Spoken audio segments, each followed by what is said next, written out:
யாவரும் எழுந்திருப்போம்.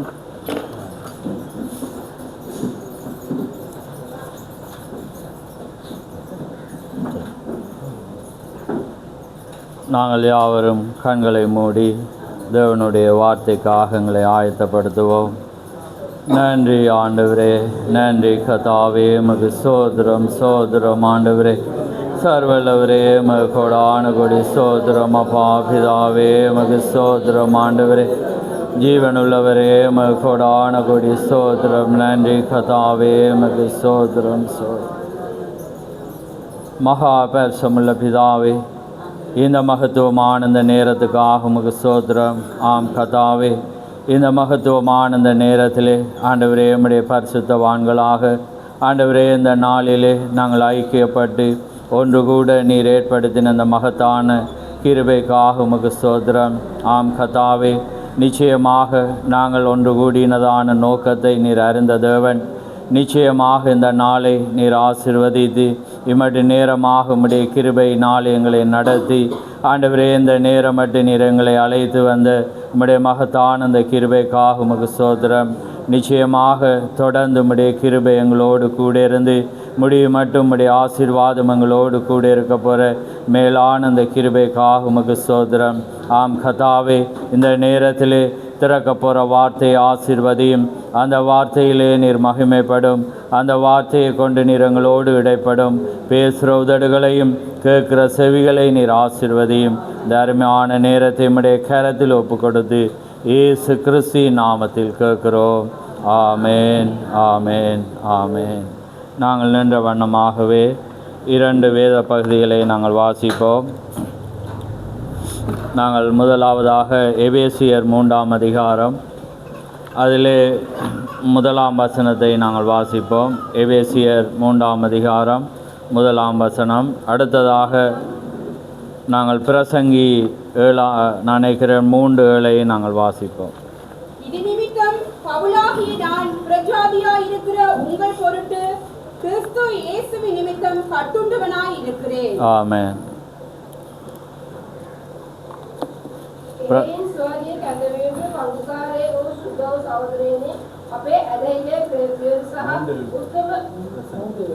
இல்லை, சிங்களத்தில் வாசி.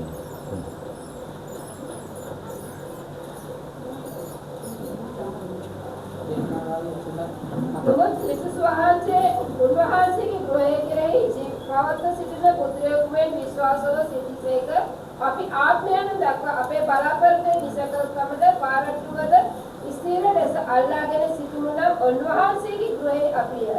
එබැවින් සුද්ධාත්මයන් වහන්සේට කතා කොට අද නුඹලා උන්වහන්සේලා අසන්න උනම්. ரைட். அடுத்தது பிரசங்கி 3:7 வாசி. கிளிக்கு ஒரு காலம் உண்டு, கைக்கு ஒரு காலம் உண்டு, மௌனமா இருக்க ஒரு காலம் உண்டு, பேச ஒரு காலம் உண்டு. இல்லை இல்லை, அந்த வசனம் பிரசங்கி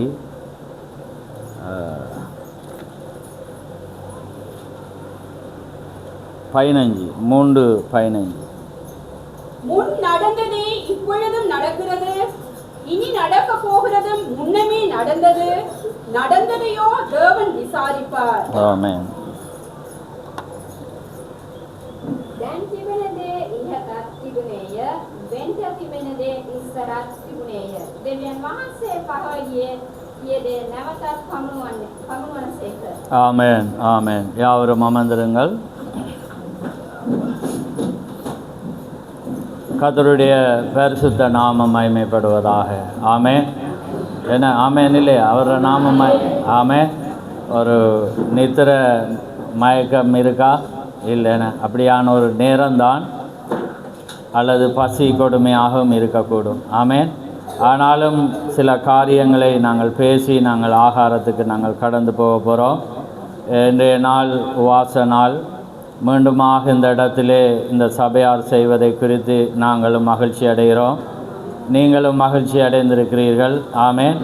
ஏனென்றால் நாங்கள் எப்பொழுதும் நாங்கள் விடுபட்ட காரியங்களிலே பலப்பட வேண்டுமென்று வார்த்தை உரைக்கிறது.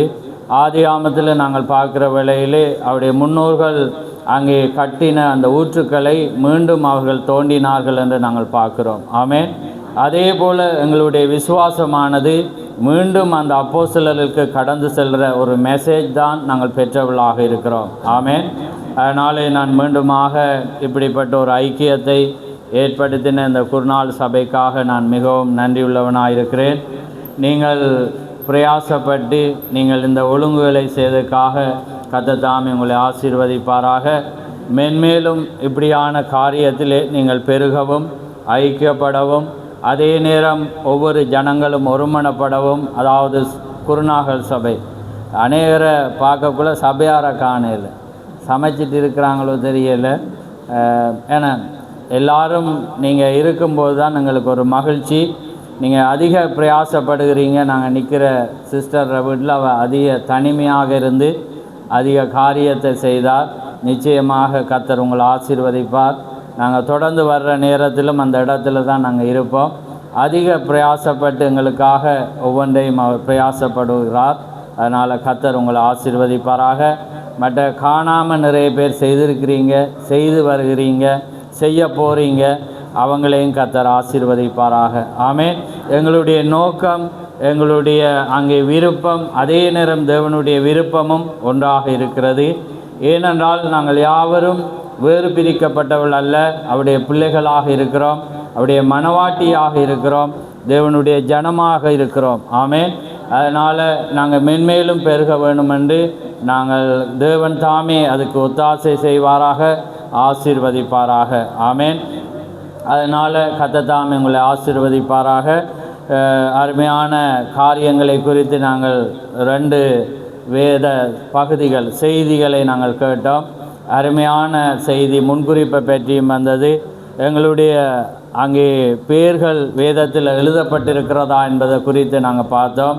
அதே நேரம் அருமையான ஆசீர்வாதங்களை குறித்து நாங்கள் பார்த்தோம். ஆமென். தேவன் தாமே அதை ஆசீர்வதிப்பாராக.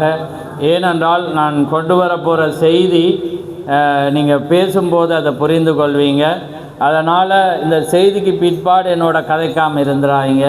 ஏனென்றால் இந்த செய்தி யாராவது ஒருவர் பேசி தான் ஆக வேண்டும். ஆமென். அதுக்காக நாங்கள் அதிக ஊழியக்காரில் நாங்கள் எதிர்பார்த்தோம். எங்களுக்கு முன்னாக இருந்த பெரிய மகத்தான ஊழியக்காரரிடமும் அதை எதிர்பார்த்திருந்தோம். ஏனென்றால் எப்பயுமே நாங்கள் தேவனுடைய வார்த்தையை அரணாக வைத்து கொண்டு போக வேண்டும்.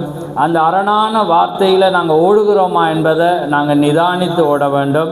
அதே நேரம் ஜனங்களும் எங்களை அந்த வார்த்தையோடு எங்களை பார்க்க வேண்டும் என்று நாங்கள் விரும்புகிறது. ஆமென். அதனால் தீர்க்கதரிசி அப்படியான காரியங்கள் எங்களுக்கு போதித்திருக்கிறார். எப்பயுமே நாங்கள் முன்குறிப்பை பார்க்கும்போது அங்கே ரெபேக்காள் எதை தீர்க்கதரிசி சிந்தித்தானோ அந்த வார்த்தையாகவே அவள் இருந்தாள். அப்போ அதே போல தான் இந்த செய்தி பட்டாயிற்று. அது எழுதப்பட்டு எங்களோட கரங்களில் இருக்கிறது, ஆடியோவிலும் இருக்கிறது. ஆனால் அதுவாக நாங்கள் இருக்கிறோமா என்பது தான் எங்களுடைய செய்தியாக இருக்கிறது. ஆமென். அதில் நீங்களும் பார்க்க வேண்டும், நானும் பார்க்க வேண்டும். அதுதான் நாங்கள் இருக்கிறோம் என்பதை அதனால தான் நாங்கள் அறிந்து கொள்ள முடியும். ஆமென். நாங்கள் ஒரு மனவாட்டி சபையில் இருக்கிறோம், அல்லது நாங்கள் கடைசி கால சபையில் இருக்கிறோம், அல்லது நாங்கள் ஒரு ஊழியக்காரனுக்குள்ளாக இருக்கிறோம் என்பது காரியமல்ல. நாங்கள் அந்த வார்த்தையாக நாங்கள் எழுதப்பட்ட வேதாகமாக இருக்கிறோமா என்பதுதான் காரியமாக இருக்கிறது. ஆமென். அதனால் இந்த நாட்களில் நாங்கள் அதை பார்த்து வருகிறோம். இன்றைக்கும் நாங்கள் அதை தான் நாங்கள் பார்க்க போகிறோம். ஏனென்றால் இப்போ பிரசங்கியில் பார்த்தோம், முன் எது நடந்ததோ அதுதான் என்னையாம் இப்பொழுதும் நடக்கிறது, இனிமேல் நடக்க போகிறதும் முன்னமே நடந்ததாயிருக்கு, நடந்ததையோ கர்த்தர் விசாரிப்பார். ஆமென்.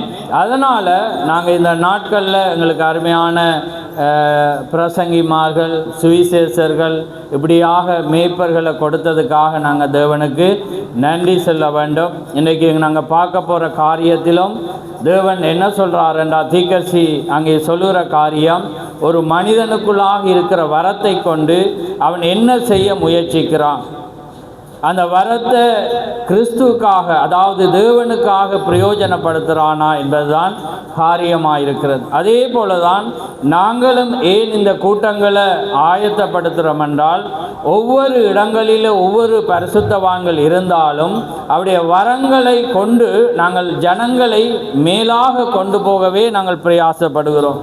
அதுதான் என்னுடைய நோக்கமாக இருக்கிறது. அதனால தான் நீங்கள் எந்த தேசங்கள், எந்த பிரதேசங்கள், எந்த சபையில் இருந்தாலும் உங்களுடைய வரங்களை கொண்டு நான் கிறிஸ்துக்காக அதை வளர்க்க நான் பிரயாசப்படுகிறேன். ஆமென். அதனால தான் நான் உங்களை இப்படியான ஒரு ஐக்கியத்துக்கு ஏற்படுத்துவதுதான் என்னுடைய நோக்கம். அதுதான் உங்களுடைய நோக்கமாக இருக்க வேண்டும். ஆமென். அதனால தான் நாங்கள் அந்த தகுதிகளை நாங்கள் பெற்றுக்கொண்டு அந்த வரங்களை வைத்து கொண்டு நாங்கள் பிரயாசப்பட நாங்கள் முயற்சிக்கிறோம். எப்பயுமே நான் விரும்புகிற காரியம், இந்த இடத்துக்கு வர்ற மனிதன் மற்றவனுக்கு ஒரு முன்மாதிரியாக இருக்க வேண்டும். ஆமென். அது நாங்கள் விரும்புகிற இந்த மைக்கை நான் அடைச்சடிச்சு வர்றதா இல்லாட்டி கலட்டி விட்டுருங்க. அது எனக்கு கொஞ்சம் கஷ்டமாக இருக்குது. ரைட், விளங்குதானே எல்லாரும்? ரைட்.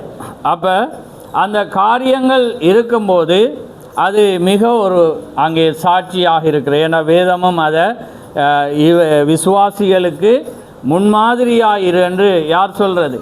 பவுல் தீமேத்துக்கு எழுதுகிற வேளையில் அந்த புத்திமதியை சொல்லுறோம். அதனால தான் நாங்கள் பிரயாசப்படுகிறோம். அதை நாங்கள் உண்மையாகவே நாங்கள் அடிக்கடி மேவின் பிரதர் குறித்து நாங்கள் பேசுவோம். ஏண்டா சில காரியங்களை குறித்து அவர் டீச்சிங் ஒரு நல்ல ஒரு மெத்தடில் செய்வார். அப்போ இன்றைக்கு இந்த முறை எங்களுக்கு என்ன சந்தோஷம் என்னென்னா, அவர் தாடி எடுத்து வந்தது உங்களுக்கு சந்தோஷமாக இல்லை, எனக்கு சந்தோஷம். ஏனென்றா நான் எப்பயுமே அதை விரும்புகிறேன்னா, ஏனென்றா எப்பயுமே போதிக்கிறவர்கள் அந்த அதில் இருக்கணும் என்பது வேத ஒழுங்காக இருக்கிறது. ஆமென். கர்த்தர் உங்களை ஆசீர்வாதம். அவர் என்ன நோக்கத்துக்கு எடுத்தேரோ தெரியல, நிச்சயமாக ஏன்னா இனிமேல் அதை என்ற நம்பிக்கையை காப்பாற்றுவீங்கன்னு நான் விசுவாசிக்கிறேன். ஆமென். ஏனென்றா அது சத்தியமாக இருக்கிறது. ஆமென். அப்படி தான் தேவனுடைய வார்த்தையும் எங்களுக்கு உரைக்கிறது. அப்படியான ஒரு காரியத்தில் நாங்கள் நடக்கும்போது நாங்கள் விசுவாசிகளுக்கு நாங்கள் மாதிரியாக இருப்போம். ஆமென். இப்போ இன்றைக்கு நாங்கள் பார்க்க போகிற காரியம் அட்வைஸாக இருக்கும். ஏனென்றால் அழகான 2 காரியங்களை நாங்கள் பார்த்தோம். ஆனாலும் நாங்கள் இதை உறுதிப்படுத்தத்தக்கதாக நான் மேலோட்டமாக பேசி நான் முடிக்க போகிறேன். ரைட். அப்போ இன்றைக்கு நாங்கள் உவாசத்துக்கு நாங்கள் வந்திருக்கிறோம். இன்றைக்கி எங்களுடைய உவாசத்துக்கு நாங்கள் ஆகாரமாக இப்போ முதலாவது தேவனுடைய வார்த்தையை நாங்கள் பார்ப்போம். அதுக்கு பிற்பாடு உங்களுக்கு நல்ல அருமையான ஆகாரத்தை வைத்திருப்பாங்கன்னு நான் விசுவாசிக்கிறேன். ரைட். அப்போ இப்போ நாங்கள் பார்க்க வேண்டிய காரியம், தீக்கர்ஸ் என்ன சொல்கிறாருண்டா, முதலாவது நான் செய்தியை துவங்க முன்பு உங்களுக்கு வைக்கிற ஒரு வேண்டுகோளாக வைக்கிறேன் என்னென்னா, இப்போ எல்லோரும் நீங்கள் தொலைபேசியை வச்சுருக்கிறீங்க. இப்போ புத்தகங்களும் எல்லாமே அச்சிடப்பட்டு முடிந்தளவு உங்களுக்கு இருக்கிறது. நான் பேச போகிற செய்தியை நீங்கள் 100 தரம் வேணுமெண்டா 100 என்ன 200 தரமும் நீங்கள் கேட்டுட்டுருங்க. என்ன செய்தி என்றா, ஆவியை பகுத்தறிதல். ஆமையே. இன்றைக்கு போய் நீங்கள் இந்த செய்தியை நீங்கள் நேரம் கிடைக்கிற நேரமெல்லாம் நீங்கள் அதே போட்டுகிட்டே இருங்க. நீங்கள் இவ்வளோ இருந்தீங்கண்டா நீங்கள் யார், நீங்கள் எதை வாஞ்சிக்கிறீங்க, தேவன் எதை வாஞ்சிக்கிறார் என்பது அந்த செய்தியில் அருமையாக இருக்கிறது. அதை கொண்டு நீங்கள் ஒரு மனிதனை நீங்கள் அடையாளம் கண்டு கொள்ளலாம். அப்போ அதனால்தான் தீக்கர்ச்சி என்ன சொல்கிறேன்டா, நாங்கள் அழைக்கப்பட்டதன் நோக்கமே நாங்கள் ஆவியை பகுத்தறிய வேண்டும். அந்த மனிதன் எந்த சபையை சார்ந்தவன், அவன் கருப்பனா அல்லது வெள்ளையனா, அல்லது அவன் படித்தவனா படிக்காதவனா, அது அல்ல. அவனுடைய ஆவி எதை வாஞ்சிக்கிறது, அவன் அங்கே கிறிஸ்துவை காண்பிக்கிறானா அல்லது கிறிஸ்துக்காக தன்னிடத்தில் இருக்கிற ஒரு வரத்தை அவன் பிரயோஜனப்படுத்த முயற்சிக்கிறானா என்பதை நாங்கள் காண வேண்டியவர்களாக இருக்கிறோம். ஆமேன். நாங்கள் இதை காணாதவர்களாக தான் நாங்கள் ஒவ்வொரு மனிதனுடைய காரியங்களை பார்க்கும்போது நாங்கள் அங்கே தவறி போகிறோம். ஆனால் எங்களுடைய நோக்கம் ஏன்னா ரட்சிப்பானது கர்த்தருடையதாக இருக்கிறது. அவர் ரட்சிக்கிறவர் தேவனாயிருக்கிறார். ஆனால் நாங்கள் அந்த ஆவியை அந்த வரத்தை கொண்டு நாங்கள் ஒன்றை கட்டியெழுப்ப முயற்சிக்கிறோம். ஏனென்றால் தேவனுடைய ராஜ்யத்தை, தேவனுடைய ஜனங்களை, அதுதான் எங்களுடைய நோக்கமாக இருக்குது. ஏன்னா தனிப்பட்ட ஒவ்வொரு மனிதனுக்குள்ளாக சில கருத்து முரண்பாடுகள் இருக்கும், அல்லது ஒவ்வாமைகள் இருக்கும், அல்லது ஒருவர் புரிந்து கொள்ள முடியாமல் இருக்கும். ஆனால் இந்த செய்தியானது எங்களை ஒன்றுபடுத்த வேண்டியதாக இருக்கிறது. ஏனென்றால் நாங்கள் ராஜ்யத்தை கட்டியெழுப்பவே நாங்கள் அழைக்கப்பட்ட ஜனமாக இருக்கிறோம். நேற்று ராத்திரியிலும் நான் அதிக அங்கே பேசின காரியம் என்னென்றா, தேவன் தீர்க்க சொல்கிறார், புத்திர சுவிகாரம் என்ற ஒரு செய்தியில் அவர் சொல்கிறார், தேவன் தன்னுடைய ஜனங்களை வந்து நல்ல உபாத்தியர்கிட்ட தானே கொடுப்பாராம். ஏனென்றால் அப்போ நீங்கள் முன்குறிக்கப்பட்ட ஜனமாய் தேவனுடைய மனவாட்டியாக இருந்தால் அவர்கிட்ட யார்கிட்ட கொடுத்துருப்பேன்? நல்ல உபாத்தியர்கிட்ட தான் அவர் கொடுப்பேன். அப்போ அந்த உபாத்தியர் வந்து எவ்வளவு அங்கே எப்படி சொல்கிற முன்மாதிரியாக இருந்து எவ்வளவு வாஞ்சியோடு நடத்தப்படும். ஏனென்றால் அது யாரோட பிள்ளைகள்? தேவனுடைய ஜனம். அப்போ பாருங்கள், இதில் விளையாட முடியாத ஒரு காரியம். இதில் வந்து நாங்கள் ஏனோ தானோ உண்டு நாங்கள் இருக்கவே முடியாது. ஏனென்றால் தேவன் தன்னுடைய புத்திரர்களை வழிநடத்த, தேவன் தன்னுடைய மனவாட்டியை வழிநடத்த, தேவன் தன்னுடைய மனைவியை வழிநடத்த தேவன் ஒரு உபாத்தியரிடத்தில் கொடுப்பாரானால் அவன் எவ்வளோ ஒரு பிரமாணிக்கமாக இருக்கவன், அவனை எவ்வளவு தேவனை முன்மாதிரியாக வைத்து தேவனுக்காக அந்த மனவாட்டியை அலங்கரிக்க வேண்டியவனாக இருக்கு. அதனால் தான் பவுல் என்ன சொல்கிறான்? ஒரு அருமையான வேதப்பதியை வாசித்தோம் 1 கொரிந்தியர் 2ஆம் அதிகாரத்தில், நான் சிலுவையில் அறையப்பட்ட கிறிஸ்துவே அன்றி வேறொன்றே நான் உங்களுக்கு கொடுக்க விரும்பலை, நான் அவரை மாத்திரம்தான் பிரசங்கிக்க விரும்புகிறேன் என்று அவன் என்ன சொல்கிறான்? அங்கே போதிக்கிறத பார்க்குறான். அதே போல தான் ஒவ்வொரு ஊழியனும் வந்து அந்த வண்ணமாக கிறிஸ்துவை மட்டும்தான் அங்கே காண்பிக்க வேண்டிய ஜனமாக இருக்கிறார்கள். ஆனால் இன்றைக்கு வந்து அப்படிப்பட்ட ஆவிகள் எங்கள் மத்தியில் இல்லாத வண்ணம் நாங்கள் கிறிஸ்துவை காண்பிக்கிறவர்களாகவும், அதே நேரம் தீர்க்கதரிசி என்ன சொல்கிறாருண்டா, அங்கே தாவீதையும் சவுலையும் வைக்கிறார். அங்கே வைக்கிற வேளையில் இதுதான் இன்றைக்கு பார்த்திங்கன்னா எல்லா மத்தியிலும் அது என்னட்டையும் இருக்கக்கூடாது, உங்கள்கிட்டையும் இருக்கக்கூடாது. அப்போ அவர் என்னத்துக்கு அந்த ஆவியை வைத்து அவர் சொல்கிறாருண்டா, அங்கே என்னண்டா அங்கே யுத்தத்தில் அவன் வெற்றி பெற்று பாடி வருகிற வேளையில் அந்த ஜனங்கள் பாடினார்களாம். பெண்கள் என்னண்டா, சவுல் கொண்டது 1000, தாவீது கொண்டது 10000. ஆனால் அங்கே தீர்க்கதரிசி என்ன சொல்கிறாருண்டா, அவன் 16000 பேரை கொல்லையில். ஆனால் ஜனங்கள் என்ன செய்தார்கள் என்றால், அந்த அவனை விட இவன் நல்ல காரியத்தை இப்போ செய்கிறான். அப்போ அதனால் அந்த சவுலுக்கு என்ன வந்துட்டேன்டா, பொறாமை வந்துட்டு, விசனம் வந்துட்டு. அப்போ அதனால் அவன் என்ன செய்ய முயற்சித்தானண்டா, அவன் என்ன செய்கிறான்டா, தாவீதுக்கு எதிராக அவன் என்ன செய்கிறான்டா, அந்த எரிச்சலினாலே அவனுக்கு எதிராக அவன் பேச துவங்கிட்டான். அவனை எப்படி விழுத்தலாம், அவனை எப்படி கொல்லலாம் என்றக்குள்ள அவர் தீக்க சொல்கிறார், நீங்கள் ஆவியை மேற்கொள்ள தவறுகிறீங்க. அந்த ஆவியை மேற்கொள்ள தவறினதினால அந்த ஊழியங்கள் விழுந்து போனதான். அப்போ இன்றைக்கு ஊழியக்காரர் மத்தியில் வந்து இது இருக்கக்கூடாது. ஜனங்கள் வந்து பாடுகிற வேளையில் அவங்க என்ன செய்யணும், அதை வரவேற்கணும். ஏனென்றால் அதை தேவன் ஏற்படுத்தின ஒன்றாக இருக்கிறது. ஆனால் அங்கே எங்களுக்கு ஒரு எரிச்சல் அல்லது பொறாமை ஒரு காரியம் வருமெண்டா எங்களுடைய ஆவியை வந்து எங்களால் ஜெயிக்க முடியாமல் போகுதுன்ற. அப்போ நாங்கள் ஜெயிக்க முடியாமல் போனால் எங்களுக்குள்ள என்ன வரும்? என்ன வரும்? வேதம் என்ன சொல்லுறது? அடுத்த வசனம் வாசிச்சீங்கன்னா, தேவனால் விடப்பட்ட பொல்லாத ஆவி வருதான். அப்போ வந்தவனை என்ன நடக்குதுன்னா, அன்றோடைய அந்த ஊழியம் முடியுது. அவங்க ஊழியம் செய்வாங்க, நான் ஊழியம் செய்வேன். ஆனால் எந்த ஊழியம் என்ன செய்யுதுண்டா, ஏனெண்டா நான் கிறிஸ்துவை காண்பிக்காமல் இப்போ யாருக்கு எதிராக பேசிகிட்டு இருக்கிறேன்? குருநாள் சபை ரூபன் பிரதருக்காக எதிராக, அல்லது எரிக் பிரதருக்காக, அல்லது சவரன் மேவினுக்கு எதிராக தான் என்ற டாக்கட். இவங்க விடுற புள்ளைய நான் விட்டக்குள்ளே என்ன வந்துட்டு எனக்கு இப்போ நான் என்ன இப்போ எங்கிட்ட மெசேஜ் என்னென்னா, இன்றைக்கி ஜனங்கள் வந்து கவர்ச்சியினால் ஓடக்கூடாது. ஆமேன். நாங்கள் இந்த ஊழியத்தில் வந்து ஜனங்கள் அலக்களிக்கப்படக்கூடாது, சரியானதை பெறணும். அதே நேரம் விசுவாசிகளாகிய நாங்களும் என்ன செய்யணும், ஒரு மனிதன் ஒரு ஆள் பாராட்டக்குள்ளே சந்தோஷமாக இருக்கும். ஆண்டவரே என்னையும் இந்த ஊழியக்காரன் பாராட்டணும், அப்படி தான் நீங்கள் இவரை நினைக்கணும். அதே போல் எந்த ஜனமும் என்ன நினைக்கணும், இன்றைக்கி நான் அதை ஒருவரை பாராட்டிட்டேன்டா, ஆண்டவரே அவர வாயிலிருந்து என்ன அந்த ஆவி இல்லை, அந்த எரிச்சல் வந்துட்டேன்டா எங்கே போகிறீங்கண்டா. ஏன்னா இப்போ நாங்கள் எதை ஜெயங்கொள்ள அழைக்கப்பட்டிருக்கிறோம்? ஆவியை ஜெயங்கொள்ள அழைக்கப்பட்டிருக்கிறோம். புரியுதா? நான் செய்தி எடுக்கிறேன். ஏண்டா நாங்கள் அநேக விஷயத்தில் தவறி இதில் நாங்கள் தவறக்கூடாது. அப்போ அதனால தான் தீர்க்கதரிசி என்ன சொல்கிறேன்டா, நாங்கள் ஆவியை ஜெயங்கொள்ள, ஆவியை பகுத்தறியவே நாங்கள் அழைக்கப்பட்டிருக்கிறோம். அப்போ நாங்கள் ஒரு ஊழியம் போகுதுண்டா, நாங்கள் அந்த ஆவியை பகுத்தறியணும். இவங்க என்னத்தை செய்ய கொண்டு வராங்க, என்னத்தை செய்ய முயற்சிக்கிறாங்க, அல்லது இவங்களும் ஒரு ராஜ்யத்தை கட்ட முயற்சிக்கிறாங்களா, அல்லது இங்கே ஒரு மனிதனை உயர்த்த முயற்சிக்கிறாங்களா, அல்லது வார்த்தைக்காக ஜனங்களை திசை திருப்ப கொண்டு வர்றாங்களா என்பதை நீங்கள் அறிந்து கொள்ளணும். ஆமென். அப்போ தான் நீங்கள் என்ன செய்யலாம்னா தேவனுக்குள்ளால் வந்து நீங்கள் நானும் பலப்படலாம், நீங்களும் பலப்படலாம்.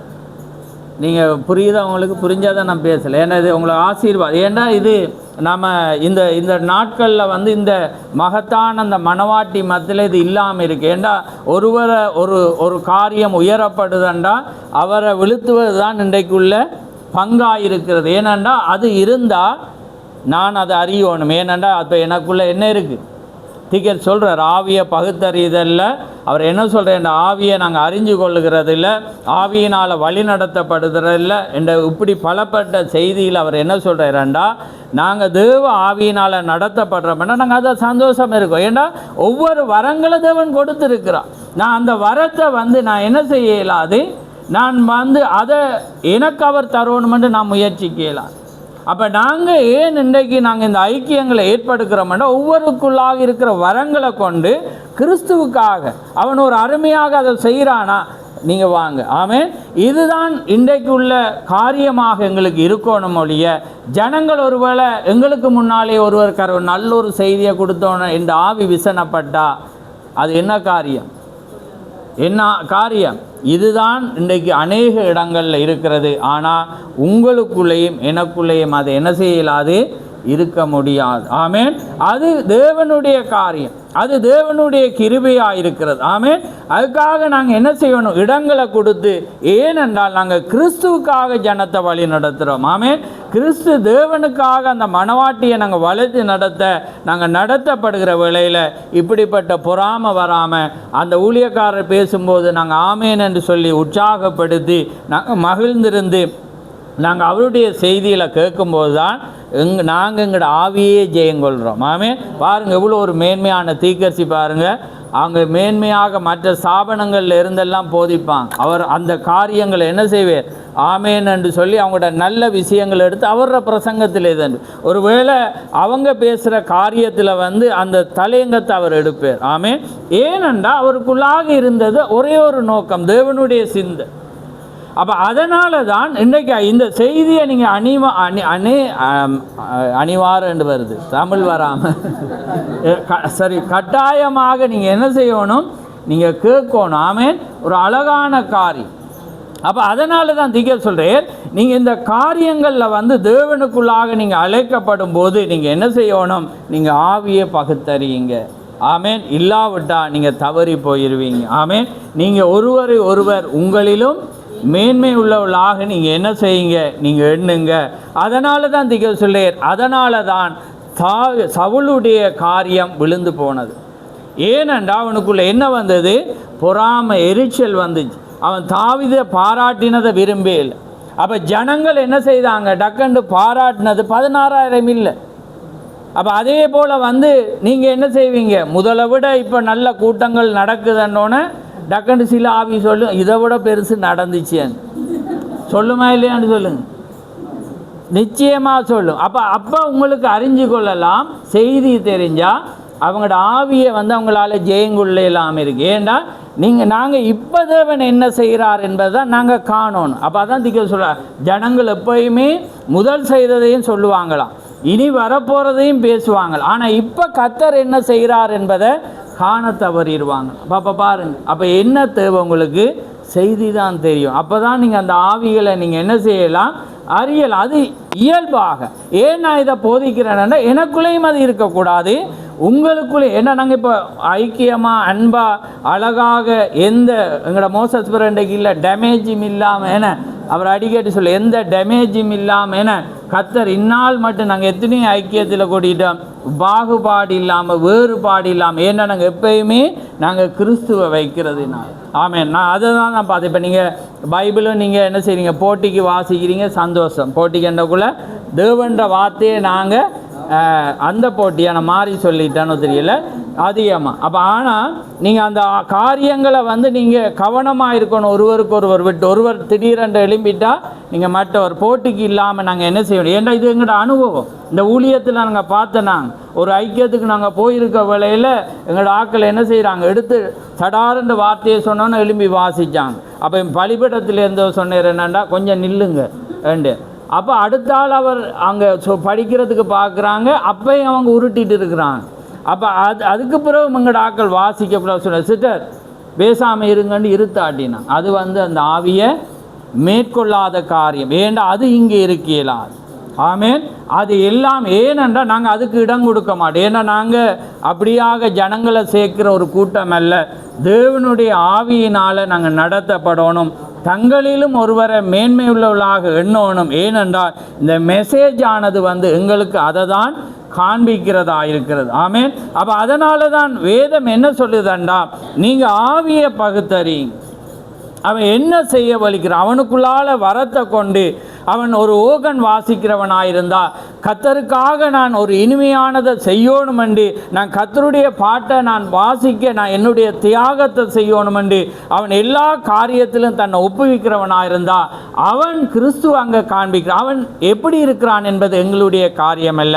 அவன் எதை காண்பிக்க அந்த வரத்தை கிறிஸ்துக்காக காண்பிக்கிறானா, நீங்கள் அவனை சௌரனாக எண்ணுங்கன்னு சொல்கிறாரா இல்லையா?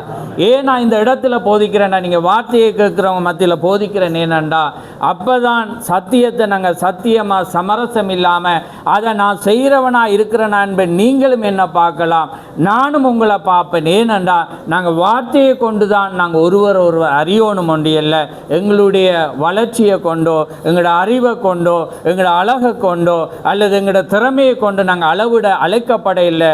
நாங்கள் தேவனுடைய ஆவியை கொண்டு எதை செய்ய வலிக்கிறோம் என்பது தான் நாங்கள் அறிய வேண்டியவர்களாக இருக்கிறோம். ஆமேன்.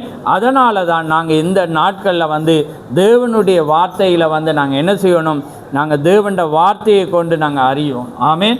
அதனால் நாங்கள் தேவன் எங்கிட்ட ஜனங்களை தருவேன். ஏன்னா இது நான் ஊழிய சம்பந்தமாக தான் பேசிக்கொண்டிருக்கோம். அப்போ தரவழிக்கிறக்குள்ளே நாங்கள் அந்த ஜனங்கள் நிமித்தம் நாங்கள் விசனப்படையலாம் ஊழியக்காரர். அதுக்கு தீக்க சொல்லேர்.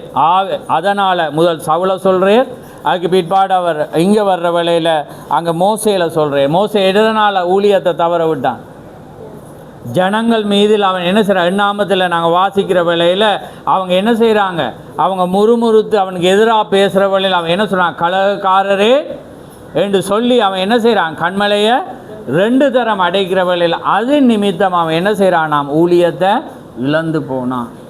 அப்போ நானும் நீங்களும் அதை என்ன செய்யக்கூடாது, இழந்து ஜனங்கள் இருப்பாங்க. அதனால தான் அவங்கள வழி நடத்த அவங்க எப்படி இருப்பாங்க, முரட்டாட்டம் உள்ளவங்களாக இருப்பாங்க, அவங்க பலவீனம் உள்ளவர்களாக இருப்பாங்க. அவங்க எப்படிப்பட்டவங்களாக இருந்தாலும் பொறுமையோடு நடத்த தான் தேவன் ஒரு மெய்ப்பன் அழைத்தார். ஆமேன். அவன் என்ன செய்யணும், தனக்கு கொடுக்கப்பட்ட இது அடங்காத ஜனம், இது உதவாத ஜனம். ஏன்னா நான் அநேகர் மத்தியில் கேட்டிருக்கேன். அவங்க சொல்லுவாங்க இதை வச்சு எப்படி மேய்க்கிறதுன்றான். ஏன் நான் சொல்கிறேன்னா, அந்த அப்படியான வார்த்தை ஒரு ஆவியினால் அழைக்கப்பட்ட மனிதனிடத்தில் வரையலாது. நான் அப்படி அழைக்கப்பட்ட என்னிடத்தில் இருந்து வந்தால் நான் அதுக்கு தகுதியற்றவனாக இருக்கிறேன். ஆமேன். ஏனென்றா அதுதான் அங்கே மோசே இழந்ததான நோக்கம் என்னண்டா, கலகக்காரர். ஆனால் அவனுக்கு முன்னால் நன்மையான இருக்கு. திகதி 2ஐயும் பேசு. ஏன்னா ஒரு ஜனத்தை அழிக்க வர்ற வழியில் அவன் என்ன செய்கிறான், திறப்பின் வாசலில் கிறிஸ்து ஆவியை வெளிக்கிறான். ஆனால் அதே நேரத்தில் ஜனத்தை வந்து கலகக்காரரே என்று சொல்லி தேவண்ட வார்த்தையை வைக்காமல் அவன் என்ன செய்கிறான்டா, தண்டை தேவன் சொல்லாத ஒரு வைக்கிற வேளையில் என்ன நடக்கிற, தண்ட ஆவியை அடக்க இல்லாமல் போனதினால என்ன நடந்துச்சு, ஊழியத்தை வந்து இழந்து போனது என்று சொல்கிறேன் தீக்கஸ். ஆமே. இப்போ விளங்குது அவங்களுக்கு. அவன் ஏற்கனவே நன்மையான காரியங்களை செய்தான். ஆனால் அவன் ஆவியை அடக்காததினால தண்ட ஊழியம், அதாவது கானானுக்குள்ளே கொண்டு போக அழைக்கப்பட்டிருந்தான். ஆனால் அதோடு என்ன செய்யுது, ஸ்டொப் ஆகுது. ஆமேன். அவன் அங்கே போனான், அது ஒரு காரியம் இல்லை. ஆனால் வேதத்தை வச்சு நாங்கள் என்ன செய்கிறோம்டா, எங்களோட ஆவியை நாங்கள் சோதித்து அறிய நாங்கள் அழைக்கப்பட்ட ஜனமாக இருக்கிறோம். ஆமேன்.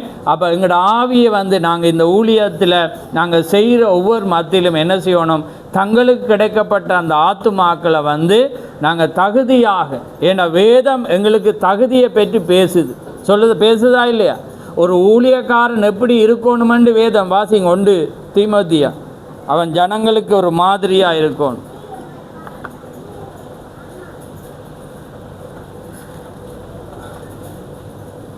மூன்று நினைக்கிறேன், 3:12 வாசி. மேலும் உதவிக்காரனானவர்கள் ஒரே இல்லை மனைவியுடைய 1 தீமோத்தி 4ஆம் அதிகாரம் 12. இந்த வசனத்தை வாசிச்சா உன் இளமையை குறித்து ஒருவனும் உன்னை அசட்டை பண்ணாதபடிக்கு நீ வார்த்தையிலும் நடக்கையிலும் அன்பிலும் ஆவியிலும் விசுவாசத்திலும் கற்பிலும் விசுவாசிகளுக்கு மாதிரியாய் இரு. ஆமென். பாருங்க, அவன் என்ன சொல்றான்? உன் இளமையை குறித்து ஒருவனும் உன்னை அசட்டை பண்ணாதபடி நீ வார்த்தையிலும் நடக்கையிலும் அன்பிலும் ஆவியிலும் விசுவாசத்திலும் கற்பிலும் விசுவாசிகளுக்கு எப்படிரா மாதிரியாயிரு. அப்போ பாருங்கள், அதனால தான் நாங்கள் இந்த ஐக்கியத்தில் நாங்கள் அதை விரும்புகிற காரியம் என்னென்னா, ஒரு மனிதன் அழைக்கப்படும் போது எல்லாவற்றுக்கும் ஒரு மாதிரியாக இருக்கணும். திக சொல்கிறார் ஆவிய பதத்தில அவன் விசுவாசிகளுக்காக மாதிரியாய் அழைக்கப்பட்டிருக்கிறான். அப்போ ஜனம் எங்களை தான் என்ன செய்யணும்? ஒரு மாதிரியாக வைத்து ஒவ்வொரு காரியத்திலும் என்ன செய்யணும்? அழைக்கப்படணும், அது வழி நடத்தப்படணும். அதுக்கு தேவனுடைய பிரமாணத்தின்படி வார்த்தையின்படி நாங்கள் என்ன செய்யணும்? எங்களை மாற்றிக்கொள்ளணும். அப்போ தான் அது என்ன செய்யுமெண்டா ஜனங்களுக்குள்ளே அது செய்தியாக போகும். ஏன்னா நான் விசுவாசிக்காவிட்டால் எனக்குள்ளால் இருக்கிற ஆவிதான் உங்களுக்குள்ளவர். அப்படி சொல்கிறாரா இல்லையா? ஏண்டா ஊழியக்காரனை போல தான் ஜனங்கள் இருப்பான். அப்போ ஜனம் அந்த ஊழியக்காரன் எதை விசுவாசிக்கிறானோ, எதை அங்கே கொண்டு வரானோ அதை தான் என்ன செய்யுமெண்டா ஜனங்கள் விசுவாசிப்பான். அப்போ இந்த காரியங்கள் நாங்கள் என்ன செய்யணுமெண்டா இன்னும் எங்களோட ஐக்கியங்களில் பெருகணும், எங்களுடைய சபைகளில் நாங்கள் என்ன செய்யணும்? பெருகணும். அப்போ தான் நாங்கள் என்ன செய்யலாமெண்டா அது ஜனங்களுக்குள்ளாக வரும், மூப்பர்களுக்குள்ளாக வரும். ஏன்னா இன்றைக்கி மூப்பர்களை பேசிய தேவையில்லை. இன்றைக்கி மூப்பர்களாகவே இல்லை. யாரெண்டா அதுக்கு ஊழியக்காரனுக்கு பிறகு இருக்கிற எந்த ஆண் மக்களும் அந்த வார்த்தைக்குள்ளாக நாங்கள் ஒவ்வொருவரும் இன்றைக்கி மெசேஜில் நிறைய பேர் ஒரு சிலரை பேரை தவிர என்ன செய்ய மாட்டாங்க, நிறைய பேர் ஒத்தாசை செய்ய மாட்டாங்க. ஆமாம், அது எல்லா இடங்களிலும் அது உள்ள காரியம். நாங்கள் இப்போ காண்கிறத நான் பேசி கொண்டிருக்கேன். ஏன்னா அது எங்கள் மத்தியில் குறைய, ஆனால் நாங்கள் என்ன செய்யணும்? இன்னும் நாங்கள் பெருப்பித்து கொள்ள வேண்டும். ஏனென்றா நாங்கள் அழைக்கப்பட்டிருக்கிறோம் அதற்காகவே. ஆமேன். நாங்கள் தேவன் ராஜ்யத்துக்காக தேவன் இவ்வளவு விலையேறப்பட்ட ஒரு மகத்தான அந்த செய்தியை எங்களுக்கு கொடுத்தபடினால நாங்கள் என்ன செய்யணுமெண்டா அதுக்கு பிரமாணிக்கமாக இருக்கணும். அப்போ தான் அந்த சபையும் என்ன செய்யுமெண்டா அதை விசுவாசிக்கும். அது இல்லாட்டி என்ன செய்யுமெண்டா அது எப்பயுமே என்ன செய்யும்? எதிராக தான் அது இருந்து கொண்டிருக்கும். பிசாசு என்ன செய்வான்? அடுத்த பாட்டுக்குள்ளாக உண்டை வச்சு அவன் என்ன செய்வான்? எப்பயுமே சபையை பிழையாகவே அவன் வழி நடத்த முயற்சிப்பான். ஆமேன். அவன் எப்பயுமே அந்த காரியத்தில் அவன் என்ன செய்வான்? தவறாக்கி கொண்டே போவான். ஏனண்டா அந்த ஆவி சபையாருக்குள்ளாக ஒவ்வொருவருக்குள்ளாக என்ன செய்யணுமெண்டா ஒருமை பாட்டுக்குள்ள அது வருகிற வேளையில் அந்திக்க சொல்கிறேன் அது இன்னும் பலப்படும். ஆமேன். அதாவது அந்த ஊழியக்காரன் எதை பேசுகிறானோ அவன் இல்லாத பட்சத்திலும் அதை தான் அந்த மேய்ப்பன் என்ன செய்யணும்? அதாவது வழிநடத்துகிற மூப்பன் அதே அவன் போதித்து கொண்டிருக்கும். அவன் அதே போதிக்கிறதுக்கு அவர் அப்போது கடந்த வாரத்தில் எடுத்த செய்தி அவன் போதிக்கணும் அர்த்தமே. அவர் அந்த சபையை எந்த வண்ணமாக கிறிஸ்துக்குள்ளாக நடத்த முயற்சிக்கிறாரோ, அவர் எதை போதிக்கிறாரோ அவரே காண்பித்து என்ன செய்யணும்? அங்கே கொண்டு வர்ற வேளையில் தான் ஜனங்கள் பார்ப்பாங்க. ஏனென்றா அடுத்த பாட் ஊழியக்காரரை விசுவாசிக்கிறார், அவரை ஏற்றுக்கொள்கிறார். அப்போ ஏற்றுக்கொள்ளும் போது அவங்களுக்குள்ளால் என்ன செய்யும்? அந்த ஆவி அது வரும். ஆனால் இன்றைக்கி மெசேஜில் அதிகமான இடங்களில் அது குறைவானதாக இருக்கிறது. ஏன்னா ஊழியக்காரர் ஒன்றை சொல்லுவேர், அவர் என்ன செய்வார்? மற்றவர் என்னொன்றை சொல்கிற வேளையில் அது என்ன வருமெண்டா அந்த ஆவியில் அது ஒரு விரிசல் வரும். ஏனென்றா அது இயல்பாகவே அது வர்ற காரியம். அது இப்போ எங்கே துவங்கினது? திகேஸ் எங்கே சொல்கிறேன்? பரலோகத்திலே துவங்கிச்சு. எங்கே துவங்கிச்சு? எப்பயுமே பாருங்கள், இப்போ எங்களோட உதாரணமாக சிரிச்சோட கதைங்கன்னா பிரபாகரனுக்கு அடுத்த இருந்த ஆளுக்கும் இருக்குதான் என்ன செஞ்சிச்சு? யுத்தம் எப்பயுமே ஃபஸ்ட்டுக்கும் செகண்டுக்கும் தான் பாருப்பேன். ஆனால் அப்படி நாங்கள் இல்லை. ஆனால் சொல்கிறோம் அந்த ஆவி எங்கே அட்டாக் பண்ணுறேன்னு. அப்போ அப்படி வர்ற வேளையில் என்ன அங்கே தேவன் இருந்து அடுத்து என்ன லுசிபர் இருந்தான். அப்போ அவனுக்கு என்னன்னா எப்பயுமே ஜனங்கள் தேவனை ஆராதிச்சு அவரை புகழ்ந்து தேவன் பரிசுத்தர் பரிசுத்தர் நல்லவர் நல்லவர் என்று சொல்ல அவனுக்கு என்ன இல்லையா? புரியுதா உங்களுக்கு? ஏன்னா நாங்கள் இப்போ என்ன எங்கட செய்தி ஆவியை பகுத்தறியுது. அப்போ இதை தான் தாவீதுக்கு என்ன செஞ்சாங்க?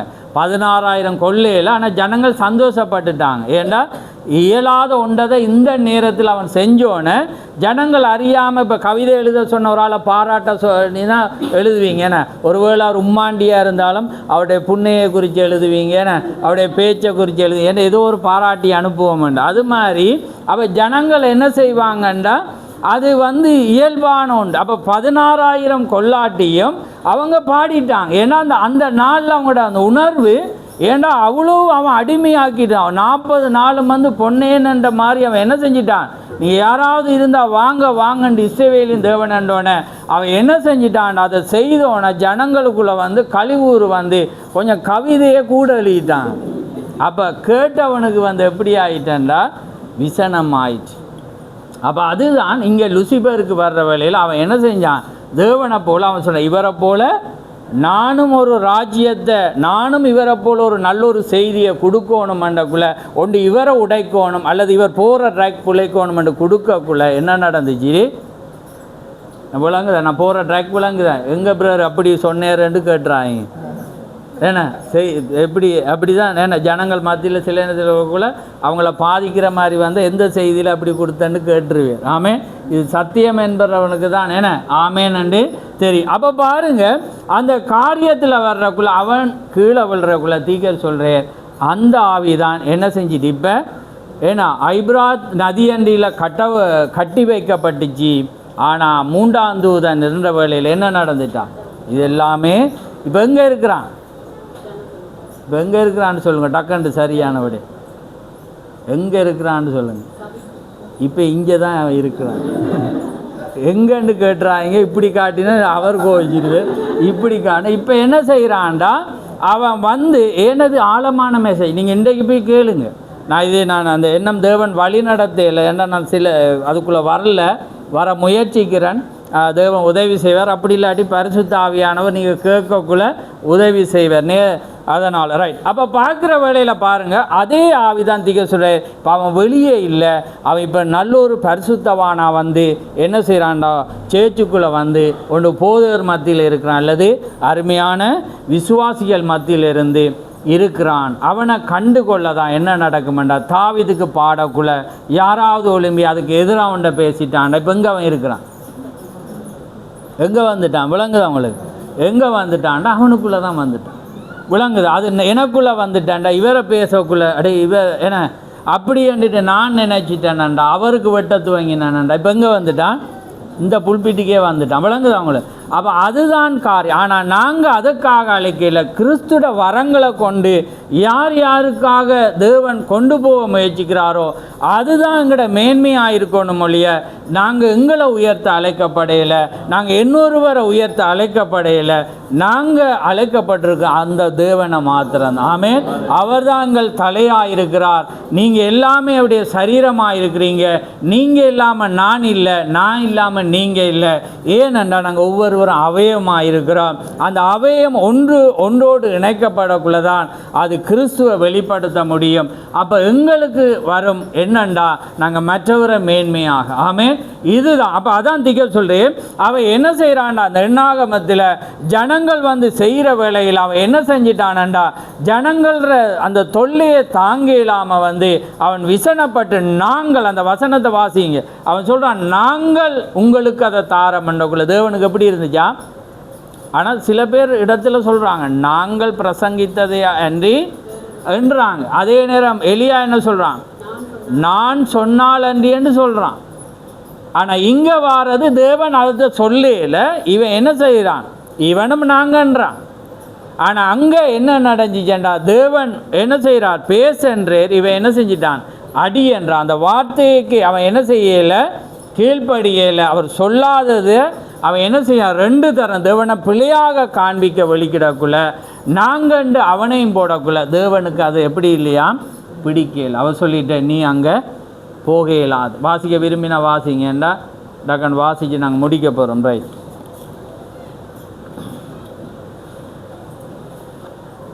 டக்குன்னு வாசிங்க. என்ன ஓ என்ன நான் இன்னொரு பகுதியை வாசிக்கணும் பாரு. எடுத்துட்டீங்களா? என்ன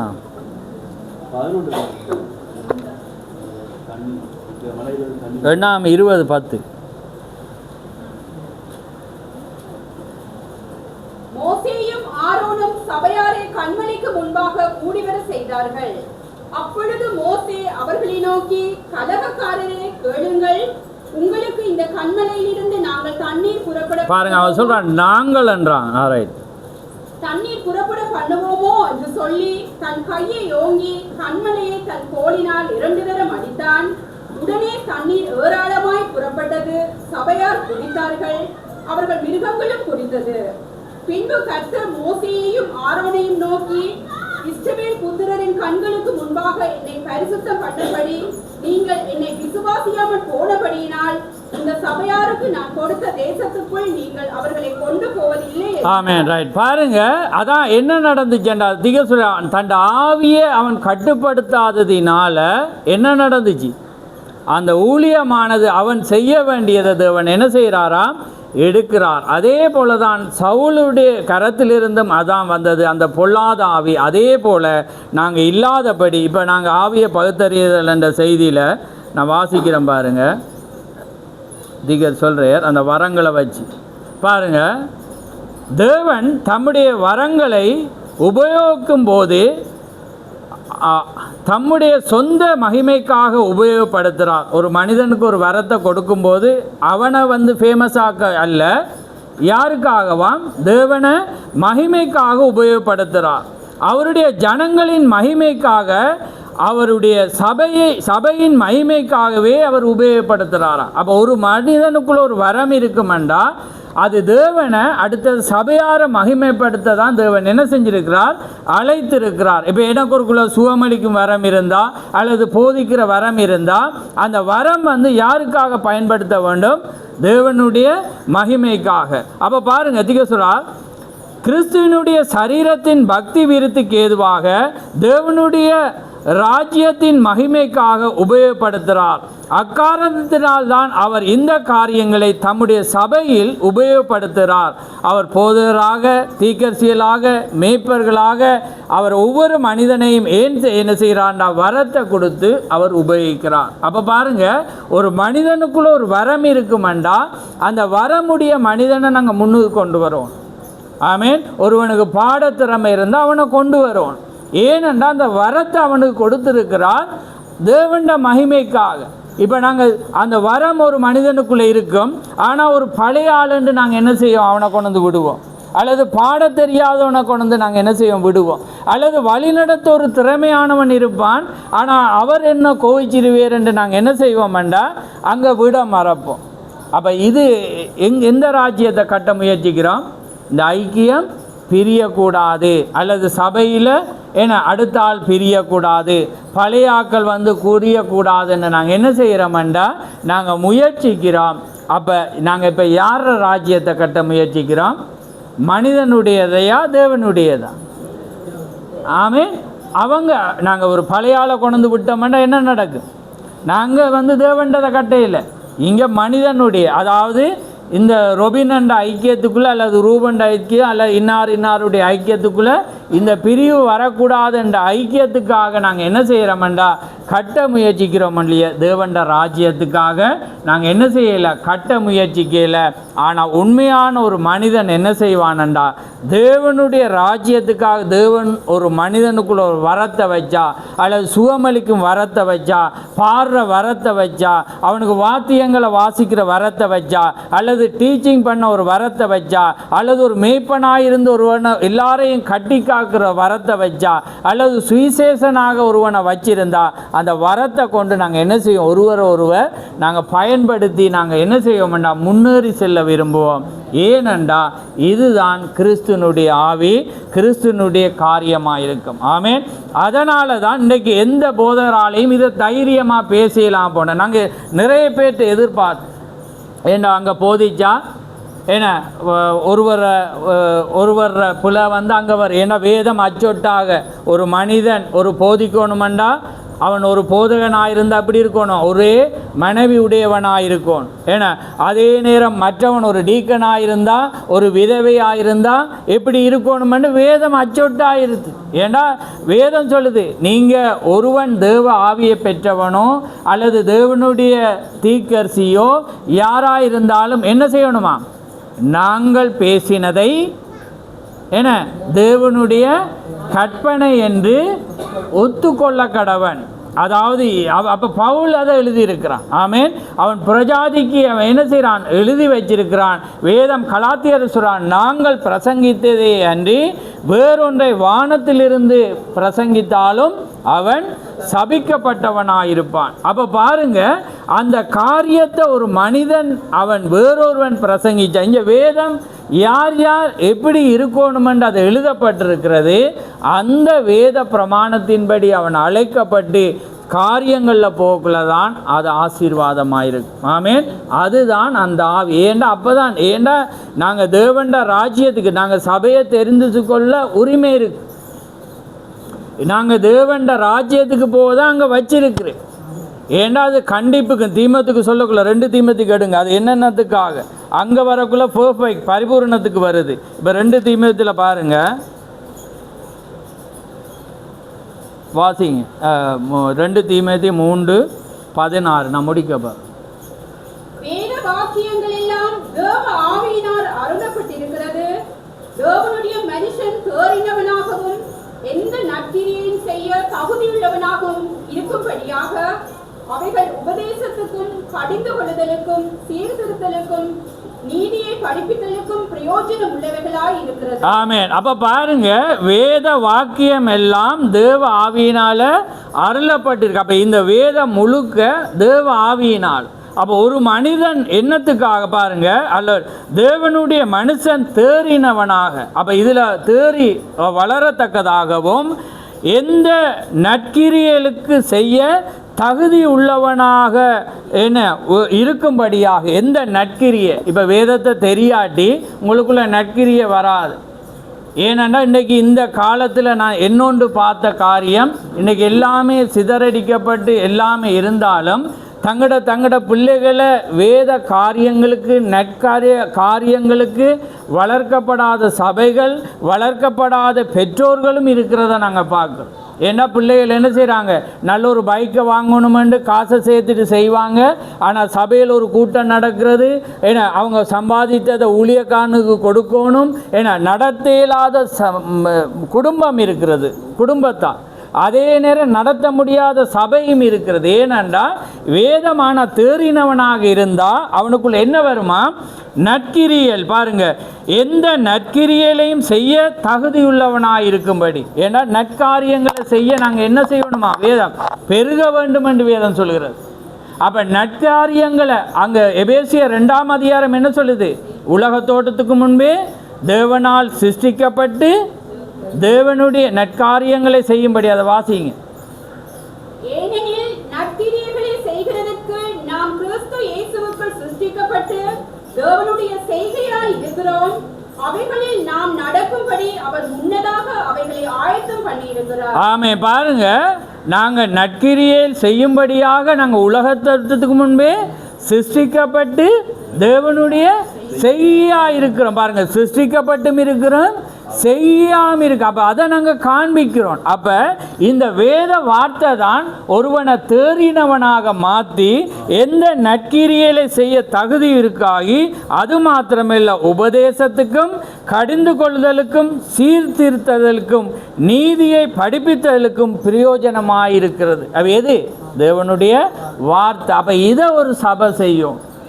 அப்போ பாருங்க, எந்த மனிதனும் நற்கிரியையில் அதே நேரம் தேறினவனாக நீதியை படிப்பிக்க எந்த காரியத்தையும் செய்ய என்ன செய்யணும், சபையானது நடத்துகிறதா என்பதை நாங்கள் என்ன செய்யணும், ஆவி. அப்போ தான் நாங்கள் அந்த ஆவியை அறிஞ்சு கொள்ளலாம். நாங்கள் எதையும் ஒரு மனிதன் குறை செய்யும் போது, எப்படியான ஒரு காரியத்தை எந்த மனிதனும் செய்யும்போது நாங்கள் கடந்து போவோம்டா, நீங்கள் நிச்சயமாக ஒரு ஐக்கியத்தை அறிஞ்சு கொள்ளணும்.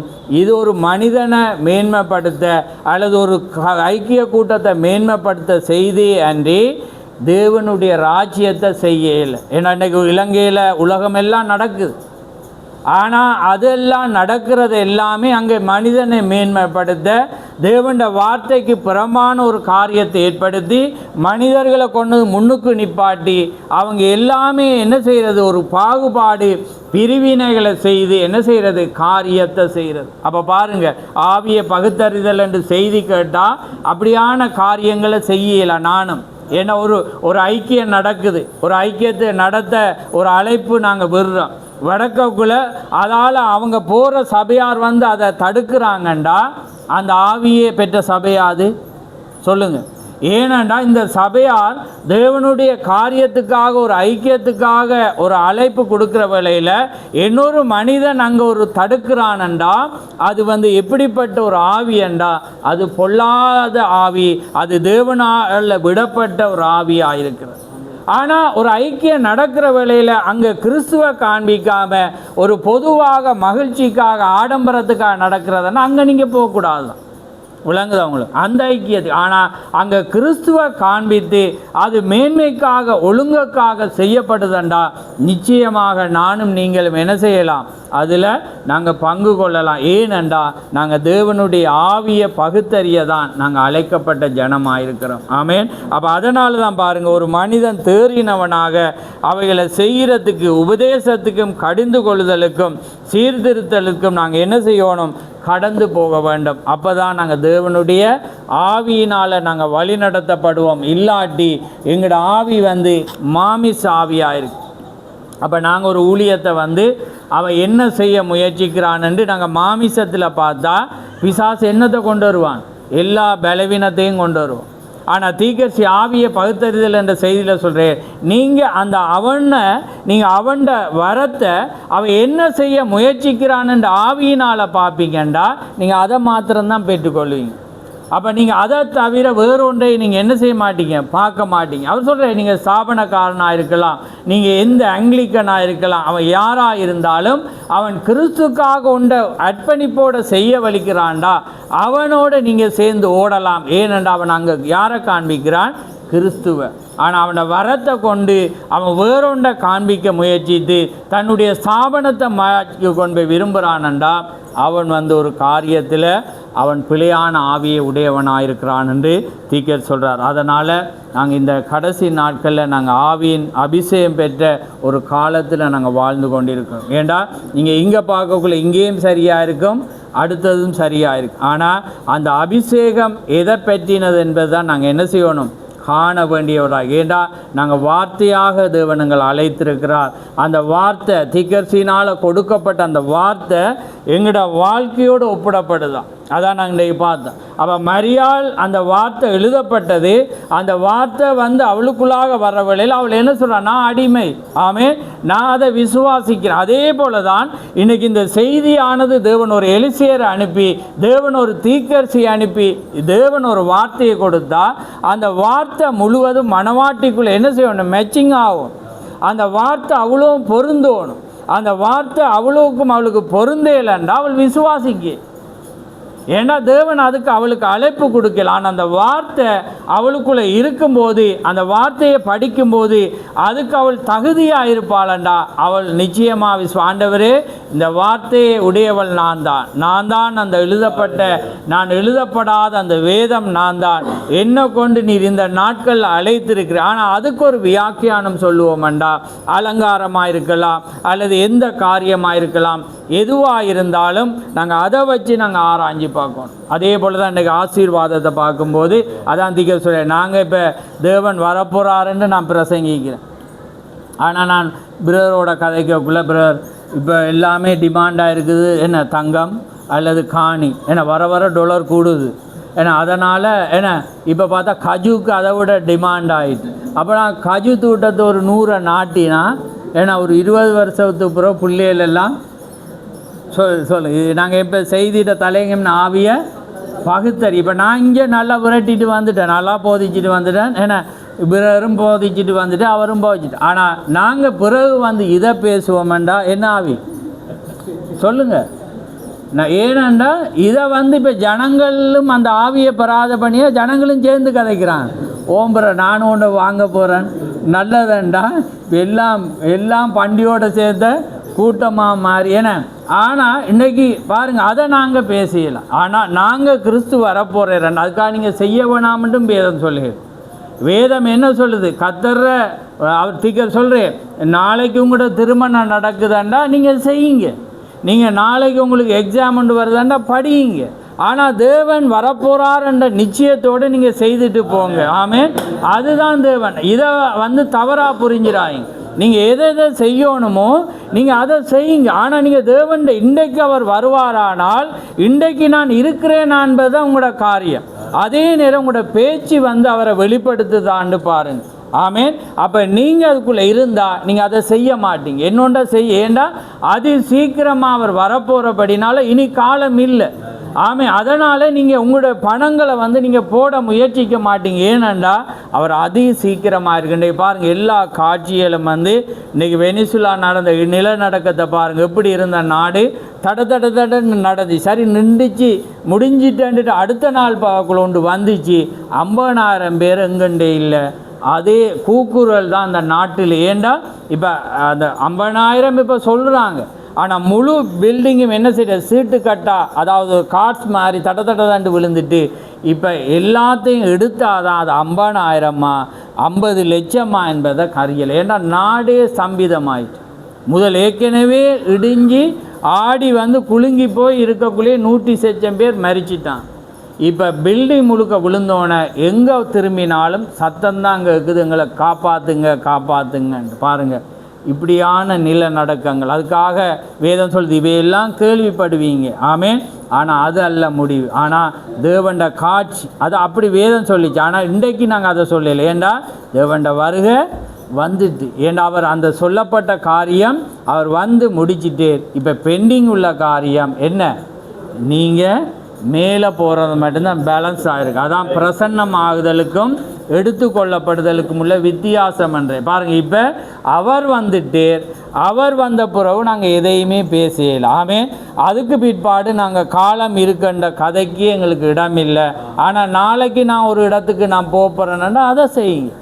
ஆமே. ஒரு படிப்புக்காக நான் இடத்தை மாற்ற போகிறேன்னா அதை நாங்கள் செய்யலாம்.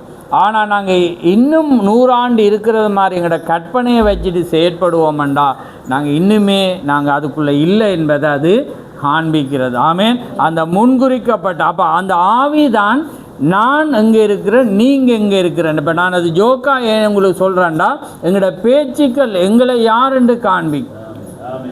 அப்போ நாங்கள் சில பேரோட பேசக்குள்ள நான் எனக்குள்ளேயே சிரிச்சிருவேன். நாமே அதாவது நகைப்பு இந்த சாராலை போல் நாங்கள் நகைப்பு வரும். ஏன்னா அந்த ஜனம் நாங்கள் பார்ப்போம் இவ்வளோ பெரிய பரிசுத்தவான்களாக இருப்பாங்க, ஏன்னா எப்படியான காரியங்களை பார்க்க இருப்பாங்க, எல்லாமே இருப்பாங்க.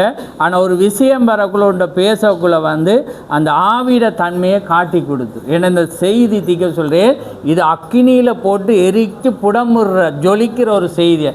இதில் நானும் தப்பேலாது நீங்களும் தப்பேலா. ஏன்னா இந்த பலிபிடத்தில் எல்லாமே பேசுகிறேன்னாண்டா அது என்ன காட்டணும் உங்களுக்கு, நான் சரியானவனா பிழையானவனா என்பதை நான் காண்பிக்கணும். ஏண்டா இது வார்த்தை. ஆமென். ஏனெண்டா நீங்கள் சரியானதை பெறுவோம், அதே போல் அந்த வார்த்தை உங்களை காண்பிக்கும். அப்போ நான் பேசுகிற வார்த்தை தீக்க சொல்கிற வேளையில் நீங்கள் ஒரு வார்த்தையை பேசும்போது ஒரு ஜனத்திட முகம் மாறுதண்டா என்ன சொல்கிறேன், திரும்ப அவனை பார்த்து பேசட்டாமா, திரும்ப அவனை என்ன கோவப்படுத்த என்ன சொல்கிறாரா இல்லையா சொல்கிறேன். அவர் சொல்கிறேன் அவனே பார்த்து பேசுங்க. ஏன்னா அவனுக்கு கோபம் வருது, என்ன ஒரு படிப்பை பேசிகிட்டு இருக்கிறேன், என்ன மகள் இதை பார்த்து நிப்பாட்டிடுவான்னு என்ன வந்து இப்படி பல்ல கடிச்சா திரும்பவும் பேசட்டான். ஏனெண்டா அவர் சொல்கிறேன்டா அவனுக்குள்ள அவன் யார் என்பதை அவன் அடையாளம் கண்டுகொள்ளும். ஒருவேளை இது சரி வராது, இது பிரண்ணாம் கூட்டமண்டோ அல்லது இது எனக்கு உதவாது, இந்த செய்தியை மாடு கூட கேட்காதுன்னு போனால் அவன் வெளியே இல்லை எனக்கு ஆண்டவரே நான் அதை பேசும்போது கோபம் வருது, ஆனால் இது சத்தியமாக இருக்கிறது எனக்கு உதவி செய்யுமண்டா, அதுதான் அந்த மனிதனாக இருக்கு. அதான் திக்க இதுதான் இது. ஏனண்டா இந்த வார்த்தை வந்து வித்த அடையாளம் கண்டுகொள்கிற செய்தி. இது ஆக்களை வச்சு இது வேத பக்தியும் வேஷத்தை தெரிஞ்சு எண்ணற்ற தான் அதிக ஜனம் இருக்கிறது, இங்கே தான் இருக்கணும், இதுதான் மணவாட்டி சபைன்னு சொல்கிறது அல்ல. இது வித்த அடையாளம் கண்டு அது அழுக்கு எல்லாமே அது அகற்ற ஒரு செய்தியாக இருக்கிறது. ஆமேன். அப்போ அதனால் நாங்கள் யார் என்பதை நாங்கள் அடையாளம் கண்டுகொள், நாங்கள் போகிற இடம், நாங்கள் வழி நடத்துகிற நாங்கள் யார் எல்லாமே நாங்கள் கண்டுகொள்ளும் போது தான் இந்த ஐக்கியமானது என்ன செய்யப்படும், மேன்மை. எங்களுக்குள்ள குறைவாக இருக்கும், மற்றதில் குறைவாக இருக்கும், அல்லது நாங்கள் முன்னுக்கு போயிருப்போம், இன்னொருவன் ஓடி வந்து கொண்டிருப்பான், அதுக்காக ஓடி வர்றான்றபடி அவனுக்கு என்னன்னு தெரியான்னு நாங்கள் சொல்ல. ஏன்னா ஒருவேளை நாங்கள் வந்த ஓட்டத்துக்கு அவன் நிற்பான் ஆமே, அல்லது அவனுக்கு புரிய எல்லாம் இருக்கலாம், குறைவாக இருக்கலாம். ஆனால் அவனுக்குள்ள அந்த நாளில் என்ன வரம் இருக்குது ஆமே, அது அவன் கிறிஸ்துக்காக மாத்திரம் பயன்படுத்துகிறானா, அதுதான் எங்களுக்கு தேவையான ஒன்றாக இருக்கணும். அதை நாங்கள் மகிமைப்படுத்தணும், அதை நாங்கள் பாராட்டணும், அதுக்காக அவனுக்கு அந்த இடத்தை கொடுக்கணும். அதுதான் தீக்கர் சொல்கிறேன், அது உண்மையான ஒன்றாக இருக்கிறது. ஆமேன். அப்போ நாங்கள் இன்றைக்கு எங்களுக்குள்ள கோபம் எரிச்சல் அல்லது காலங்களை வச்சு இதன்றமண்டா அது பிசாசுனுடையதாக இருக்கிறது. அது இன்றைக்கு அநேக சபைகள்கிட்ட இருக்கிறது. ஏனெண்டா இப்போ பிலிப்பியருக்கு நான் நினைக்கிறேன் பவுல் எழுதுறக்குள்ள இது பொறாமையினால் என ஒரு வசனம் சொல்ல, இது இந்த உபதேசங்கள் பொறாமை, நல்ல ஒரு வசனம் உண்டு. முதலாமதில் அதை எடுத்து வாசிங்க. நாங்களோ அதை அறிவிக்கலைன்றான். பிலிப்பியர் முதல் நினைக்கிறேன், எடுத்து ஆகட்டாக்கன்னு வாசி.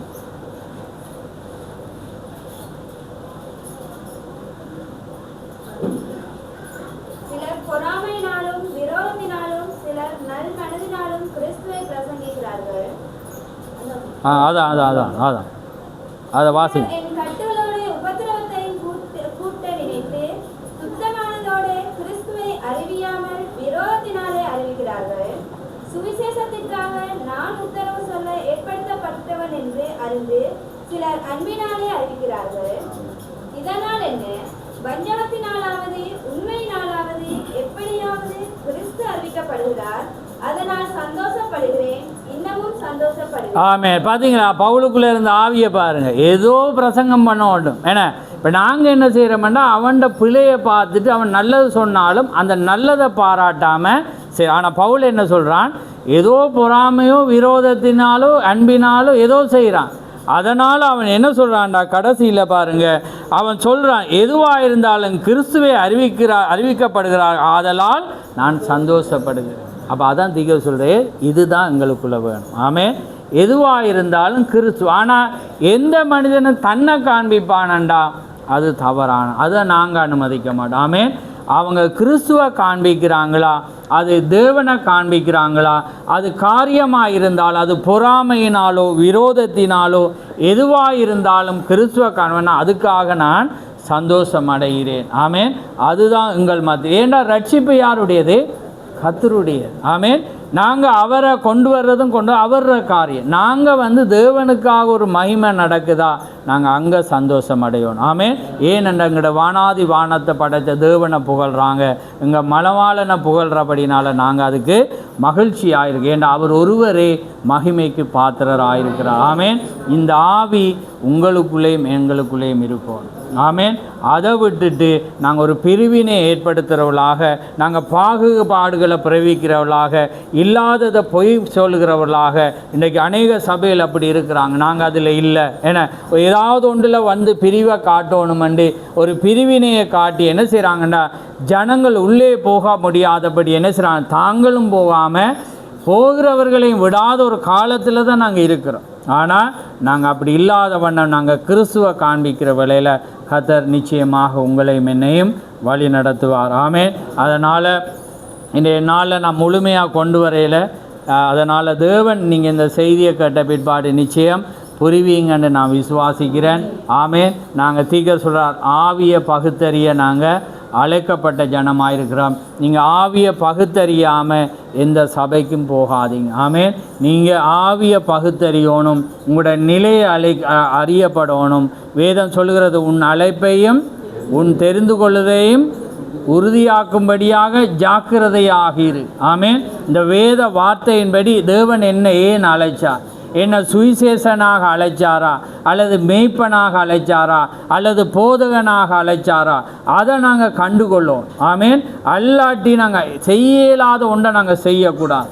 நாங்கள் யார்கிட்ட கொண்டு போய் கொடுக்கணுமோ அதை நாங்கள் என்ன செய்யணும், இயலாததை நாங்கள் விட்டுட்டு நாங்கள் என்ன செய்யணும், கடந்து போகணும். இல்லாட்டி வேத தீர்க்கதரிசனம் சொல்ல, நீங்களும் குழம்பி நீயும் குழம்பி உன்னுடைய கூட்டத்தை என்ன செஞ்சு, நான் ஒரு மேய்ப்பனாக அழைக்கப்படாட்டி நானும் குழம்பி என்ன செஞ்சிருவேனா, என் ஜனத்தையும் நான் குழப்பி விட்டுருவேன். ஆனால் அப்படி இல்லாத வண்ணம் என் அழைப்பை நான் என்ன செய்யணும், நாங்கள் தெரிஞ்சு கொள்ளணும். ஆமேன். எங்களோட ஒவ்வொரு அழைப்பை தெரிந்து கொள்ளக்கூடதான் நாங்கள். ஆனால் சுவிசேஷம் எல்லா மீது விழுந்த கடமை. நாங்கள் எல்லாரும் பிரசங்கிக்கணும், எல்லாரும் நாங்கள் பேசணும். ஆனால் நாங்கள் தகுதியாக நாங்கள் என்ன செய்யணும், இந்த இடத்துக்கு வரணும், எங்களை மாற்றிக்கொள்ளணும். அதான் மாற்றப்பட்ட ஒன்றாக இருக்கிறது.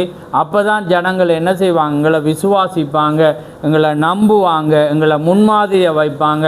இல்லாட்டி பிள்ளைகளை எழும்பி சொல்லுவாங்க, அவங்க அப்படி இருக்கிறாங்க, அவங்க அப்படி, அவங்க பொண்டிங் தாடி வச்சுருக்காங்க, அவங்க தாடியேன லெவலாக வெட்டி இருக்கிறாங்கன்னு, முடியை அப்பாஸ் கட் மாதிரி வெட்டி இருக்கிறாங்க, அல்லது முடியை தொங்க வர்றாங்கன்னு சொன்னால் நாளைக்கு நாங்கள் என்ன செய்யலாம், அது எங்களை எதையுமே வளர்க்க நிலை ஆயிடும். அப்போ நாங்கள் என்ன செய்யணும், எங்களை முன்மாதிரியாக நாங்கள் என்ன செய்யணும், ஒவ்வொருவரும் எங்களை மாற்றி கொள்ளக்குள்ளதான் தேவன் கிருபை செய்வார். ஆமே. நாங்கள் சொல்லலாம், மனிதன் முகத்தை பார்க்குறான், தேவன் இருதயத்தை பார்க்க. அப்படி என்ன இந்த பாட்டெல்லாம் வெளியே என்ன செய்யணும், வெட்ட பார்க்க. எல்லாத்துக்கும் வேதம் வாக்கியம் எல்லாமே தேவ ஆவியினால் என்ன செய்யப்படுறது, எழுதப்பட்டிருக்கிறது. ஒன்றோடு ஒன்று என்ன செய்யணும், பொருத்தப்படும். ஆமேன். ஆனால் அதுக்காக நாங்கள் தனிப்பட்ட விதத்தில் யாரையும் கூற சொல்லணும். ஏன்னா ஒவ்வொரு மனிதனுக்கும் டைம் இருக்குது, அந்த நேரம் இருக்குது. ஆனால் நாங்கள் இப்போ தீமத்தில் வாசித்தேன், சீர்திருத்தத்துக்கும் கடிந்து கொள்ளப்படுதலுக்கும் என்ன அது பேசப்பட்டுட்டு தான் இருக்குது. அதுக்காக நீங்கள் எப்படி இருந்தால் தான் உள்ளே வாங்கன்னு நாங்கள் சொல்ல வரையில், தீர்க்கதரிசி அதை சொல்ல வரையில். ஆமேன். நீங்கள் யாரும் சபைக்குள்ளே வரலாம், நீங்கள் எவரும் வரலாம். ஒரு நாள் அவங்க அந்த வார்த்தையை கேட்டு மனம் மாறுவாங்க. அதுக்காக இன்றைக்கு அவங்க இப்படி இருக்கிறதால அவங்க தேவண்ட பிள்ளைகளென்று வேதமும் சொல்ல வரையில், தீர்க்கதரிசியும் சொல்ல வரையில், நானும் சொல்ல வரையில். ஏனென்றால் முதல்ல மறுதளித்தவன் பிறகு வந்தான். பேதுரு திறவோல் கொடுத்தவன் அவன் சொல்கிறான், வாழ்விலும் சாவிலும் நான் உண்மை மறுதளிக்க மாட்டேன்டான். யார் சொன்னது? பேதுரு தான் சொன்னான். இது உமக்கு ஆகக்கூடாதுன்னு சொன்னதும் யார்? பேதுரு தான். அப்போ பேதுருவை பார்த்து எப்படி சொன்னான், நல்லா நண்பா ஓடிவா இப்படி சொல்லாதுன்னு அவர் சொன்னார். எப்படி சொன்னார்? அப்பாலே போ சாத்தானே. ஏன்னா அவர் அங்கே பார்த்தது வார்த்தைக்கு புறம்பான ஆவியை தான். அதே போல தான் உண்மையான ஊழியனும் கடிந்து கொள்ளுவான் சீர்திருத்தத்துக்காக. ஏனென்றா அவனுக்குள்ளால் இருக்கிற ஆவியை அவன் மாற்றி ஜனத்துக்காக. இப்போ நாங்கள் எபேசியர் 3:1 என்ன வாசித்தான் அவன் என்ன சொல்கிறான்டா, நான் கிறிஸ்து நிமித்தம் கட்டப்பட்டவனாக நான் மாறுறேன். யார் நிமித்தம்? உங்கள் நிமித்தம் நான் கிறிஸ்துவுக்கு கட்டப்பட்டவனாக. அப்போ அதான் தீர்க்கதரிசி, ஒரு ஊழியக்காரன் கிறிஸ்து நிமித்தமாக, ஜனங்கள் நிமித்தமாக அவன் தேவண்ட வார்த்தைக்கு கட்டப்பட்டவனாக மாறும். அவனுக்கு சிலது விருப்பம் இருக்கலாம், சில உடுப்பை போட அவனுக்கு விருப்பம் இருக்கலாம். ஆனால் அவன் கிறிஸ்துக்காக தன்னை மாற்றி கொள்ளணும். ஆமே. அப்போ அதுதான் நாங்கள் சில நேரத்தில் சொல்லுவோம், இது அநியாயமாகக்கூடாது. நான் கூட ஊழியத்துக்கு வந்தோடனே நான் முதல் போடுற ஜீன்ஸ் இப்படி தொங்கும், இப்படி எல்லாம் இப்படி நடந்து வரக்குள்ளே தொங்கும். ஒரு நாள் பைக்கில் இருக்கக்குள்ள அந்த நூலே தொங்கி தொப்பண்டு விழுந்துட்டு. ஆனால் அன்றைக்கு உலக ஆக்கள் நினைப்பாங்க கொலியினா. நான் யோசிச்சேன்னா அது தேவன் பிரியப்படையிலன்னு அப்படியே புது ஜீன்ஸ் எல்லாமே எடுத்தேன். அது அது ஒன்றுமே இல்லைன்னு நான் சிந்திக்கல. ஏன்னா நாம் அழைக்கப்படக்குள்ளே நாங்கள் என்ன செய்யணும், எங்களை மாற்றிக்கொள்ளணும். நாமே எங்களோட உடுப்புகளை மாற்றிக்கொள்ளணும். அது தானாக பைக்கில் ஆக்கள் யோசிச்சு வேண்டா இருந்தும் அப்படியே விழுறான். அந்த கண்டிலில் காலை வச்சுட்டு இருந்தேன்னா அது கொலி இருக்குது, கால் எடுக்க போனால் கால் வரையுது, அப்படியே விழுறக்குள்ளே அப்படி. அப்போ அதை நான் கிறிஸ்துக்குள்ளால் தான் நான் பார்த்தாமே. ஏனாண்டா பாருங்கள், இதை தேவனாண்டா நாங்கள் ஒரு முன்மாதிரியாக இருக்கணுமென்று நாங்கள் என்ன செஞ்சோம், நாங்கள் எங்களை மாற்றிக்கொண்ட நாங்கள். அப்போ அதனால் கர்த்தர் தாமே உங்களை ஆசீர்வதிப்பாராக. தேவனுக்குள்ளாக நாங்கள் சொல்லப்பட்ட வண்ணமாக 2 மணிக்கு ஃபாஸ்டிங் ப்ரேயர் முடியும் என்ற மாதிரி நாங்கள் உங்களை நெருக்கிட்டோம். அதனால் கர்த்தர் தாமே உங்களை ஆசீர்வதிப்பாராக. நான் இந்த இடத்திலிருந்து ஒன்று தான் கேட்குறேன், நீங்கள் யாராக இருந்தாலும் நான் சொன்ன செய்தியை நீங்கள் திரும்ப கேளுங்க. ஆமென். இல்லாட்டி இப்போயே நான் அனுப்பி விடுறேன். உங்களோட ஃபோனில் இருந்தான்னு சொல்லுங்கள், பிரதர் அந்த செய்தியை எனக்கு அனுப்பி விடுங்க. ஆவிய பகுத்தறிதல் என்ற செய்தியை கேளுங்க. அப்போ தான் நீங்கள் போகிற பாதையும் நாம் போகிற பாதையும் நாங்கள் அறிஞ்சு கொள்ளலாம். ஆமென். அதனால் கர்த்தர் தாமே உங்களை ஆசீர்வதிப்பாராக. ஆமென்.